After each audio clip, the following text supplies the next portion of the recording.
क्या हो गया तुम्हें बतूल? तुम्हारे लिए लेकर आया हूँ फ्लावर्स और गिफ्ट। कंपेंसेट करना चाह रहे हैं? नहीं, कंपनसेट करने की कोशिश नहीं कर रहा, माफी मांगने की कोशिश कर रहा हूँ। और वो तो फूल इसलिए दे रहा हूँ कि तुम्हारे चेहरे पे मुस्कुराहट देख सकूं।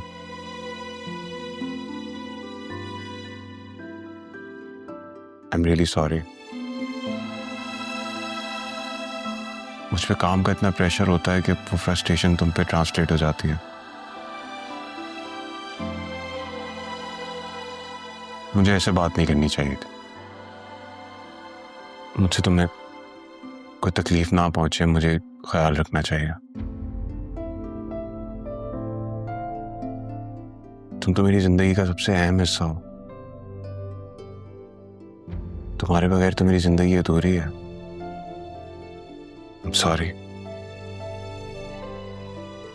मोहब्बत के जुमले तो बहुत से लोग कह सकते हैं, लेकिन मोहब्बत निभाना हर किसी के बस की बात नहीं होती। सही यही तो नियत लेकर आया हूं तुम्हारे पास। निभाऊंगा मोहब्बत जब तुम मुझे माफ कर दोगी। और ये फूल तो सिर्फ तुम्हें मुस्कुराने के लिए। कबूल कर लो।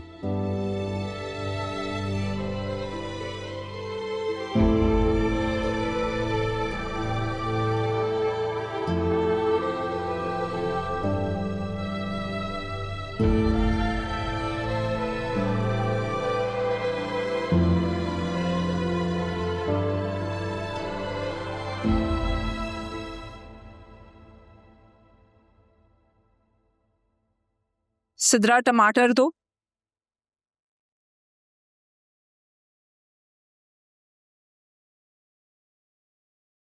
लो।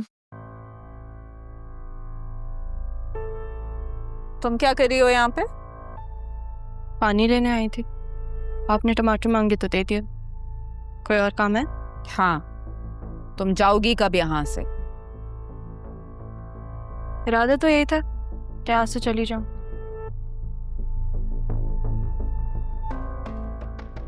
लेकिन मेरी ना एक आदत है, अगर मुझे एक ही काम बार बार कहा जाए तो फिर मैं वो नहीं करती। मैं और मेरी अम्मी यहाँ से चले गए थे क्योंकि हम मेरे बाप का घर खराब नहीं करना चाहते थे। लेकिन अब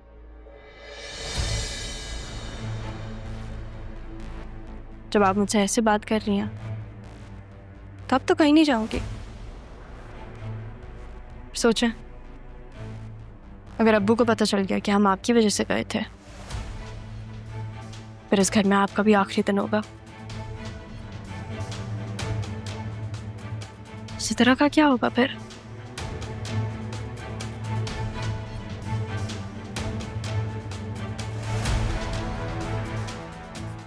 ये लड़की तो बिल्कुल मेरे हवासों पे सवार हो गई। कबीर के अंदाज भी बेटी को देखकर बिल्कुल ही बदल गए। सिद्रा का क्या हाल करेगा? मैं सिद्रा की जल्दी से शादी कर देती। जी जी, अरमान आता है तो मैं उसे बताती हूँ। आप भी अपना ख्याल रखिएगा। अच्छा ठीक है, अल्लाह हाफिज। अस्सलाम वालेकुम, कैसी हैं? वालेकुम अस्सलाम, मैं बिल्कुल ठीक। लेकिन तुम्हारी गाड़ी कहाँ है? मैकेनिक के पास। क्यों, सुबह तो बिल्कुल ठीक थी। सुबह ठीक थी, शाम को टायर बर्स्ट हो गया। तुम्हें कहीं चोट तो नहीं आई? सब खैर है ना? अल्हम्दुलिल्लाह, मेरी माँ की दुआएं हैं ना मेरे साथ। आप किससे बात कर रही थी? हाँ, वो तुम्हारी दादी जान का फोन आया था, पूछ रही थी तुम्हारे बारे में। क्या कह रही थी? वो अपने असिस्टेंट कमिश्नर पोते के लिए जर्मनी में लड़कियां देख रही हैं ताकि तुम्हारी जल्दी से शादी करवा दी जाए। मना कर दिया ना आपने? क्या कह के मना करती? आप जानती हैं ना हमें, 7 साल की उम्र से मैंने एक ही ख्वाब देखा, एक ही शख्स को सोचा। ये भी तो हकीकत है ना कि ख्वाबों के सहारे जिंदगी नहीं गुजरती। और जिसकी तुम बात कर रहे हो वो तो तुम्हें कसूरवार मानती है। माना सच्चाई तुम और मैं जानते हैं, लेकिन तारा के वादे के बाद हम राहा को बता भी तो नहीं सकते। अकेला भी तो नहीं छोड़ सकता उसे।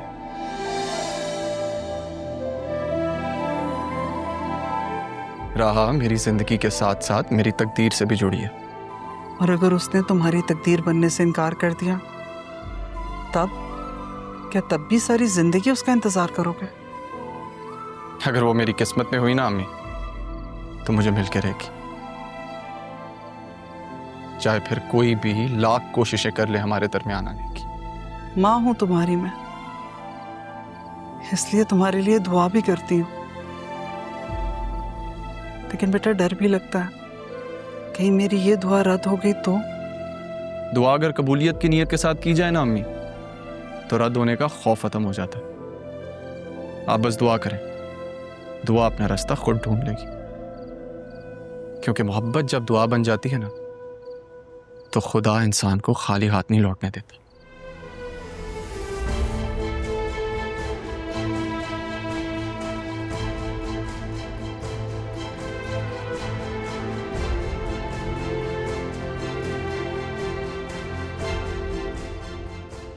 आमीन।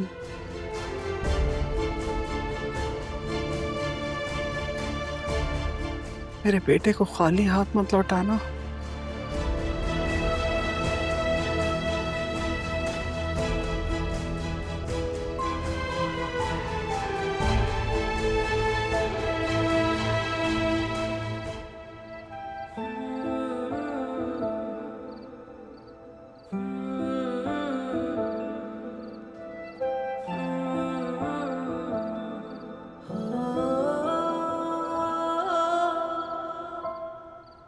अभी घर जाके क्या करेंगे आप?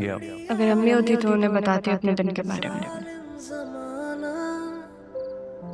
हर एक निकला है अपना बेगाना। काश माँ आप होती तो मैं आपसे गले लगकर सब कुछ भूल जाती। जब आप नहीं थी तो नाना थे, आप आई तो नाना चले गए, लेकिन अब आप भी मुझे छोड़ के चली गई। मैं जिसके करीब आती हूँ मुझे छोड़कर क्यों चला जाता है? अरमान वो भी तो ऐसे खामोश हो गया है। क्यों आकर वो मुझसे नहीं कहता कि उसने कुछ नहीं किया? वो खुद को बेगुनाह क्यों नहीं कहता? बताता क्यों नहीं है? तुम मुझसे इतने बेखबर कैसे हो सकते हो अरमान? मैं तुम्हारे दिल से निकल गई हूँ क्या?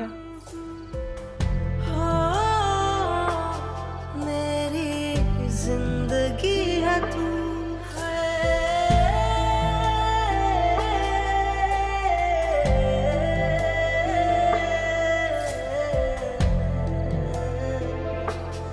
मेरी जिंदगी है तू।